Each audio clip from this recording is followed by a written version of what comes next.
Fraserburgh 2, Brora Rangers 3, a big win on the road for Stephen Mackay's side. Very much so. I think over the piece, Brora probably did just deserve it, although obviously you saw the chances at the end, it could have finished level. We'll come on to that, but I think Stephen Mackay touched on in his interview about they've had the good start and they've had some tough games at home, but in terms of, I think Saturday probably felt like the biggest test they'd had so far this season in terms of going away to Fraserburgh, which everyone you speak to, it's a venue, Wellesley, that nobody enjoys visiting, and it was the first, and they've obviously had success against them in the Highland League Cup a couple of times, but it was the first time Brora have beaten Fraserburgh in the league since February 2020, which, when you think about it, for two usually teams that are sort of similar positions in the table and competitive towards the top end, that's quite a sort of long run without winning. So I think to go and win as they did was a sort of big tick in the box for everyone connected with Brora in terms of what they're looking to do this season. You know, Stephen's sort of had to rebuild the squad, overhaul the squad, which has been spoken about previously. And the signs at the minute, anyway, from the way they've started, are very good in terms of them putting up a sustained challenge. From a Fraserburgh point of view, almost sort of flipped the script, because they've been so good defensively, but struggled a wee bit in front of goal. Yet here we are, they're carrying a real threat against one of the leading teams in the division so far this season, but individual errors perhaps have cost them dear. Mm-hmm. I think Mark Cowie touched on it a bit, but I think personally at both ends, Fraserburgh weren't at their best on Saturday. I mean, if you look at the goals, Brora have, although as Mark admitted, Brora had other chances as well. I mean, Jordan's, McRae's one that he hit straight into Andy Reid, probably the standout, but all of the goals that Brora scored, if you're looking at that from a Fraserburgh perspective, you're not very happy. I mean, the first one, it's a bit of a sort of mix-up really, or lack of communication. I think if Andy Reid would probably say himself, if he is coming, you need to sort of clear it out and deal with it. Take nothing away from Tony Dingwall, his cross was on the money and caused a bit of problems. The second one's a sort of goal you probably only see once a season, clearance hitting your teammate and rebounding. But again, Tony Dingwall, who I think he was on for about 70 minutes or something. I thought he was a real live wire throughout. I thought he was excellent. He took advantage. And then the third one, he maybe doesn't see it till late, but I know a goalkeeper of Andy Reid's sort of quality and standing will feel that he should save that. So that's, 3 disappointing goals to lose. And I felt Fraserburgh's second half especially as well, other than Logan Watt's chance that he put over the crossbar, until the late flurry, didn't really create a huge amount, which I was surprised with. But Brora, in fairness, I think they kind of did well to nullify that threat. Like their back four was good, and in the middle, like in front of them, Ali Sutherland and Tom Kelly picked up a lot of second balls, which you need to do. But then, once it went 3-1, it sort of feels like it's kind of petering out a wee bit, and Brora maybe going to sort of coast to victory. And then once Sean Butcher scores, stoppage time sort of bedlam's the word. I mean, George Robinson, if he'd scored, kind of wraps it up again, 4-2 done. And then I think for Fraserburgh, the Scott Barber's one that saved comes out to Sean Butcher. 9 times out of 10, Sean Butcher would probably score that, and was sitting in the stand, you had the angle and you sort of thought he would score. You could see even with his reaction, sort of head and hands a wee bit, he was like, knew that was a chance. And then I think the Liam Strachan one at the end, we'll come on to stuff involving the referee, but I think if that had gone in, there might have been even more bedlam, because I thought at the time Colin Williamson had his heels clipped, and my view hasn't changed. So I think Liam Strachan's probably a wee bit unlucky, because it looked like he was going to score and he kept going, but if that had gone in, Brora would have had plenty to say, and understandably so, because I thought that was one of them where it's not intentional, but Liam Strachan was just like behind him, heels clipped, Colin Williamson's gone down and he's in. So I think maybe for the rest, I mean, Fraserburgh obviously would have been desperate for it to go in and take a point out of the game, but I think for the referee, Scott Donohoe, he was maybe fortunate that didn't go in. You mentioned the referee there. Stephen Mackay sent off after the full-time whistle. Discuss, Callum. Well, what happened? The incident, and I'll refer to my notes here, but the incident itself, from what I understand, during the closing stages, I think there was a difference of opinion between the Brora manager and some of the Brora supporters on, I think, players who were perhaps still on the pitch or weren't on the pitch. And Stephen, I think, felt that some of the shouts were unnecessary and he wasn't happy with them, so he just went to discuss that with the supporters. And if you see the footage we have of the incident, referee Scott Donohoe's nowhere near it, miles away. The linesman's there, the situation's under control. Stephen Mackay's walked away. It's effectively done. I don't know why the referee needs to come sprinting over to send him off. I just think it created sort of a feeling or bitterness at the end of the game, or created a situation when there wasn't really any need to. Like, the incident was done, Stephen had said his piece, the supporters had said his piece, it wasn't their piece, it wasn't going any further.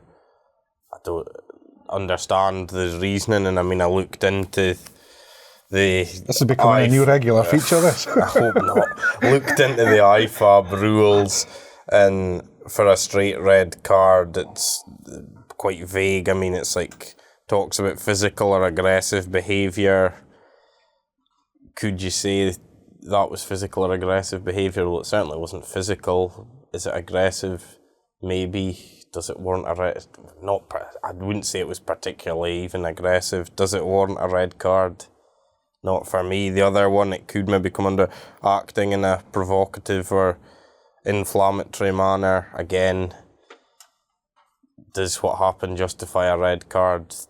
I don't think so. I just think it was a sort of a totally unnecessary thing, and I don't know, like, because I'm not even sure he was like scribbling down. I'm not even sure if he's seen the incident or if the linesman said to him, but I couldn't really understand it myself, but maybe there's more to it. But it was a strange end to what was a thoroughly absorbing 90 minutes of football and a great advert for the Highland League, I thought.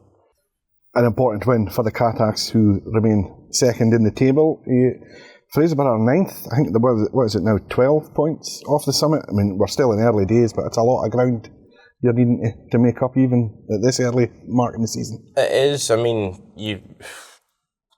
other teams are having good seasons and things, and it's certainly not cut and dried, but I think I maybe said last week, and I would say it again, it does feel at the moment a wee bit like a sort of two-horse race with Brora and with Brechin sort of at the top of the table, having made the two best starts, and really sort of week to week at the minute it's hard to see either of them dropping points. I mean, Fraserburgh some important players missing, Jamie Beagrie, Greg Buchan, players like that, and players maybe I think playing through injuries and things at the minute, which obviously doesn't help, and it sort of needs must. But it's just, I think really if you look at it,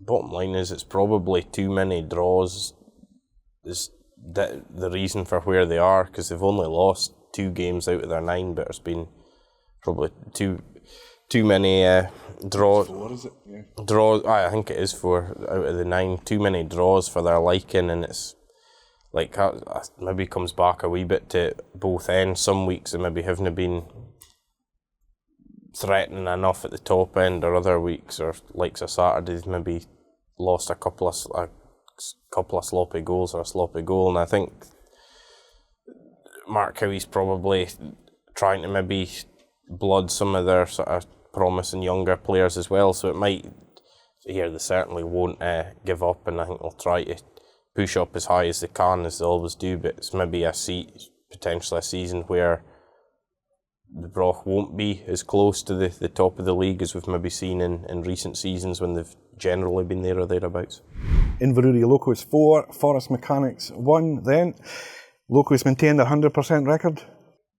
At home, they've started very well at Harlaw Park, 4 wins out of 4, and that's helped them to be sitting third in the league just now, which is a very good start for them. I think not necessarily winning, but maybe the manner in which Inverurie won on Saturday would be the pleasing thing for Dean Donaldson and the players, because I think Forest are a good side, a capable side. They carry plenty of threat themselves, but in the end, it's felt like it was a sort of reasonably comfortable victory for Locos, which I don't think you could really ask for any more than that. And job done. They keep ticking along quite nicely, really. Overall, I don't think you could have many if you were a Locos supporter, I don't think you could have many complaints about how they've started the season. I mean, it's certainly, you look back to this time a year ago, it's a vast improvement on that. I think for Forest, Stephen McDonald touched on it a wee bit in his interview after the game, but the sort of manner of the goals they lost is probably frustrating. I know he wasn't particularly pleased with the first half, and then they scored a good goal. Sean Sutherland, who's started the season really well for the Can's been a big player for them, finishing that off, and at 2-1 the game is a lot more in the balance. And then I think Stephen said it in his post-match comments as well, but the third goal for Inverurie, Nathan Mears isn't a player who's exactly renowned for his prowess in the air, shall we say. I mean, it's a really good jumping header, but it's like things like that I think Forest would feel you shouldn't be allowing him to score with a header, and then once it goes 3-1 and the Cans maybe have to chase a wee bit, Inverurie are quite good at taking advantage, and it obviously ends up 4-1. I do think as well, the thing with Locos is they've got quite a lot of variety in their attack so far this season. They've got players who can maybe come on from the bench, or players who've been on the bench have come in and started, and they all sort of gel quite nicely. But from what I've seen so far this season, I would say that Cole Anderson's probably been the shining light. He set up a couple of goals again on Saturday, and he looks like he'll have a big role for Locos going forward for the rest of the season. It didn't affect the outcome, but should Mears have had a penalty? Potentially. I think it was a very strong shout. I mean, it was at 4-1, so in terms of the outcome overall, doesn't really make a huge difference. But I thought I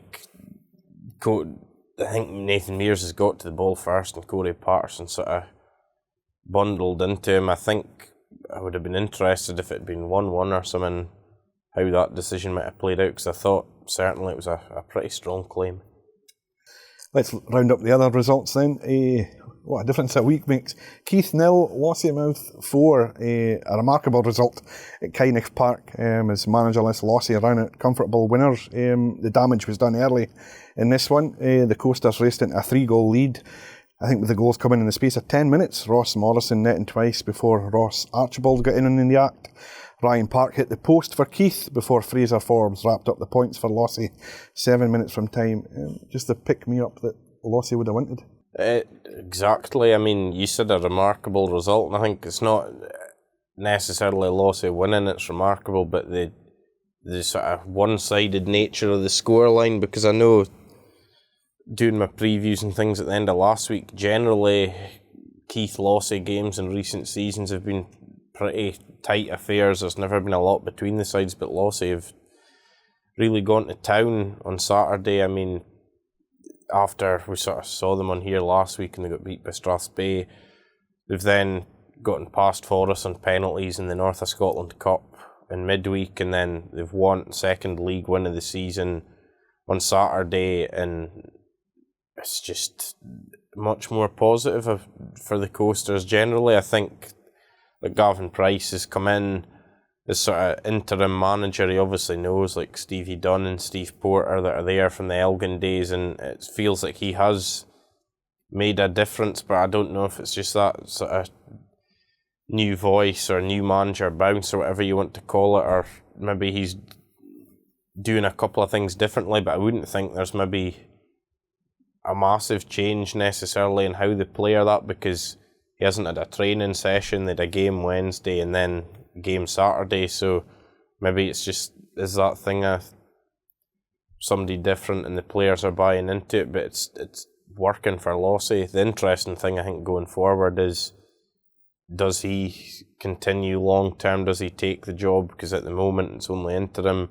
I think, from what I gather, I think certainly the way it's going as well, I think Lossy would like him to continue, but we'll see how that plays out. But certainly Gavin coming in has helped the Coasters this week, and I mean, credit to the players obviously as well, because they're the ones that go out and do it. But I mean, on Saturday they took advantage of, I think, some maybe substandard defending from Keith, but you know, Ross Morris and Ross Archibald in the first half especially, they made sure they took advantage and put the ball in the back of the net, and that's what you need to do.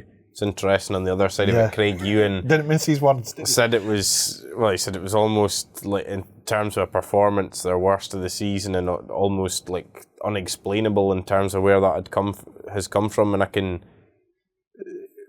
might have probably summed it up similarly myself. I can totally understand where he's coming from, because this season we've seen some good wins for Keith, and even when they haven't won, they've generally been very competitive in every game and have, you know, performed to a good standard. But certainly it seems like on Saturday in the first half they just weren't at the races. Brechin City 7, Strathspey Thistle 0. The goals continuing to flow at Glebe Park for Patrick Craig's side. Dale Robertson netted a hat-trick, while Ewan Loudon added a brace. Mark Scott and Lewis Martin also on the score sheet. Robertson's really hit the ground running. Well, it's interesting, the scorers, because in the report we had, it only had him down as scoring twice and Anthony McDonald scoring, and I think the club put out that he did a hat-trick, so we'll see. I'm intrigued to see that. I haven't seen him yet, but the footage from that to see who did get the goal. But I mean, either way, I think when we spoke about it last week, but Dale Robertson's come in and really just, there was a talk about sort of the mantle that Grady McGrath had left. He's sort of picked up that baton, no problem, and has been a very good sort of focal point for Brechin at the top end of the pitch, and it's been very impressive. And I mean, you look at Saturday and they've racked up the goals, which, you know, if you're in their position, it's never a bad thing to do, because we've seen even last season goal difference can play a part come the end of the season. But I think the flip side of that is defensively, that's 9 league games and they've kept 6 clean sheets. Like, it's very seldom that we see Brechin give away maybe sort of sloppy goals or things like that. And you know, that I always feel like if you've got a good defence, it can take you a long way, and I feel like that'll be the case with Brechin this season. For Strathspey, I mean, Ryan Essen said afterwards their season's not going to be defined by games against Brechin, and he's right, but I do think after the sort of promise of winning last week against Lossy, you would be hoping for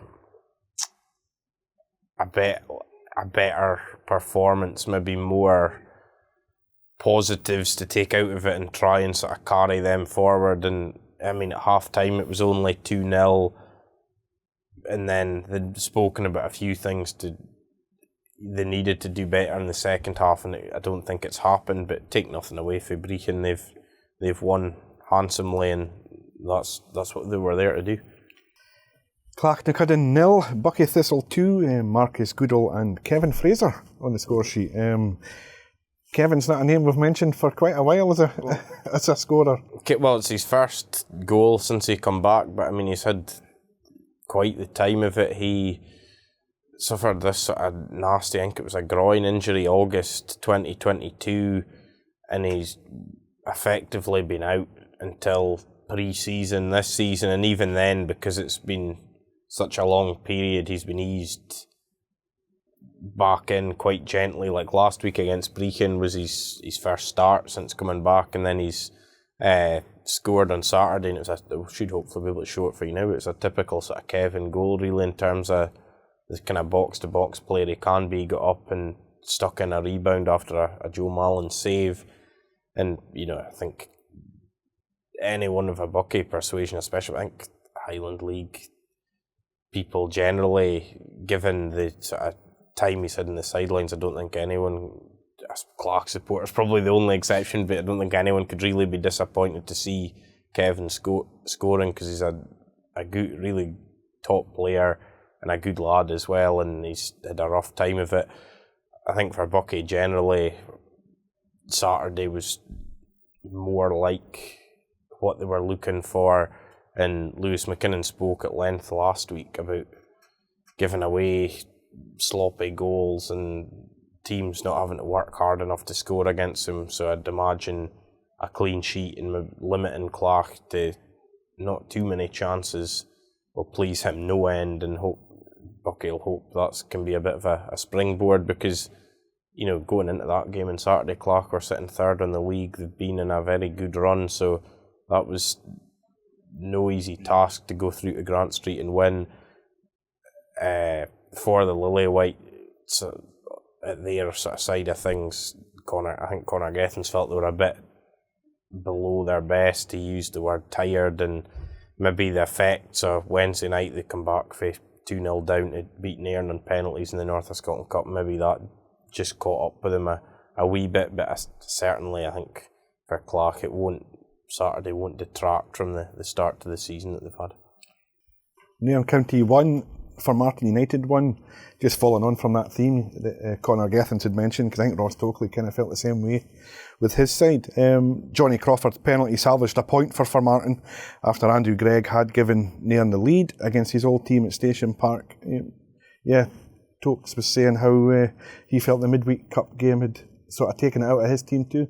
I think as much as anything, probably mentally for Nairn, because they were 2-0 up and then you end up going out. It's a real sickener. So I think to come back and pick something up at the weekend, when I think Ross admitted they weren't really at their best either, to get something out of that game against a good Formartine side, is really a positive for Nairn on the back of midweek. I think for Formartine, it's like Stuart Anderson was saying, it was like there was boys who had a lot of good performances but didn't stick the ball in the net, and just that ruthlessness maybe not quite there, which will be frustrating for them, because by all accounts it seemed like it was a pretty good Formartine display on the day. But I mean, they're 5 unbeaten in all competitions now, so it does maybe feel as well like, despite drawing on Saturday, they are building up a sort of wee head of steam.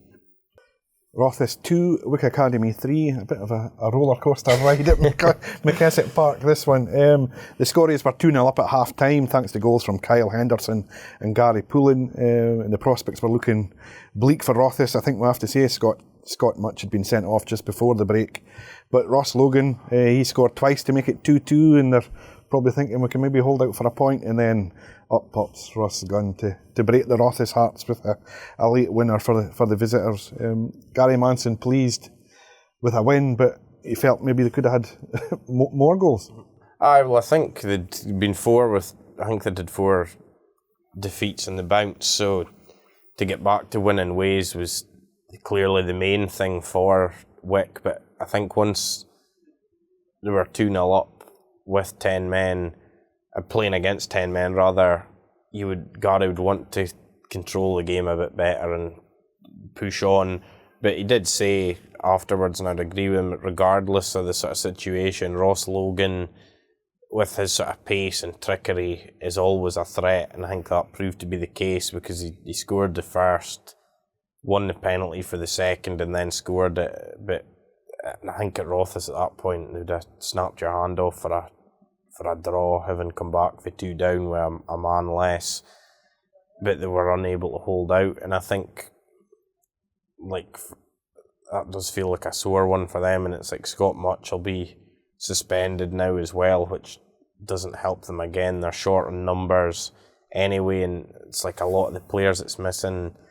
Some of them will maybe be back quite soon, but there's a lot of them. I think if you're Richard Hastings, you're looking, going, well, when am I going to get these players back? And it doesn't look like it's going to be particularly soon, and they're having to scrap away. And like I think Ross Logan's their sort of shining star at the moment. He's been very good and done well in a lot of games for them, but then I think the need to try and find a way of giving him, in terms of the defensive side, giving him more support and giving themselves more of a chance in games, I think, as well, but certainly not easy for them at the moment. Another 5-goal thriller. Turriff United 2, Huntly 3.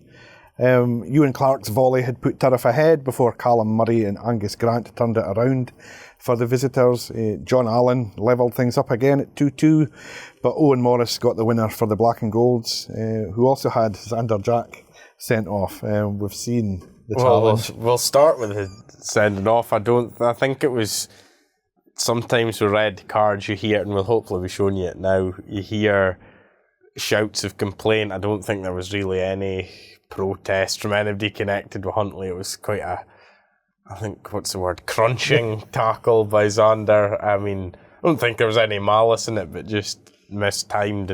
But so on the flip side of that, Huntly did well playing the last sort of quarter an hour with 10 men. They did well to see the game out, and that was in what was quite a close, seesawing encounter. That was a very good 3 points for the Black and Golds to make it 3 wins on the bounce and up to 5th in the table as well. I think for Turriff, they're just, doesn't feel like it's quite clicking for them at the moment. I think it's 4 without a win now, and I think what will frustrate Warren Cummins is the second and third Huntly goals, especially. I thought, from a Huntly perspective, you'd be, good goals, good finishes, Angus Grant's lob especially, but from a Turriff perspective, defensively, they weren't great goals to lose. Like, they had opportunities to sort of deal with the situation and they didn't, so I think that's probably a frustration for United at the moment, but Huntly won't really be caring about that. And a special mention as well to Owen Morris, who I know he's a player that's quite highly thought of at Christie Park, a young player, and that was his first senior goal on Saturday, so he'll hope it'll be the first of many. The final game to discuss was a Friday night match at Spain Park. Banks of Dee running out 1-0 winners against Devon Vale, but I think that's only perhaps part of the story. Liam Jewell's goal gave Dee all 3 points. The home side had to do it the hard way. Kane Winton was sent off, and left Dee having to play the final quarter of the game with 10 men, but they dug deep for a crucial 3 points.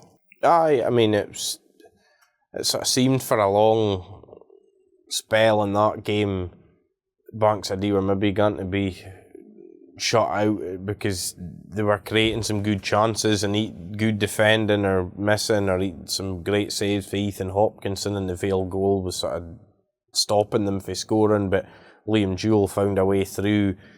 And then it probably felt to me that like Banks of Dee would push on after that, but then Kane Winton picked up his second booking, and although Banks of Dee had sort of chances after that, Devon Vale committed more bodies forward, came more into it, and Ben Hermiston and Cameron Angus had a couple of really good chances in the sort of last 15 minutes. I mean, Hermiston's one, Daniel Holben made a tremendous save, and Cameron Angus put his one over, and it's, on another night, Devon Vale probably could have left Spain Park with something. For Banks of Dee, I think, to pick up the 3 points was the main thing for where they want to be, and they did that, so you're pleased to kept a clean sheet, also pleasing for them.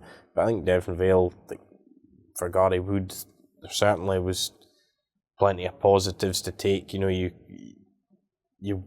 couldn't really be disheartened by that. So, I think overall, Banks of Dee probably did deserve to win it, but Vale could leave with a lot of credit as well. Let's have a look at how those results impact the breeding Highland League table.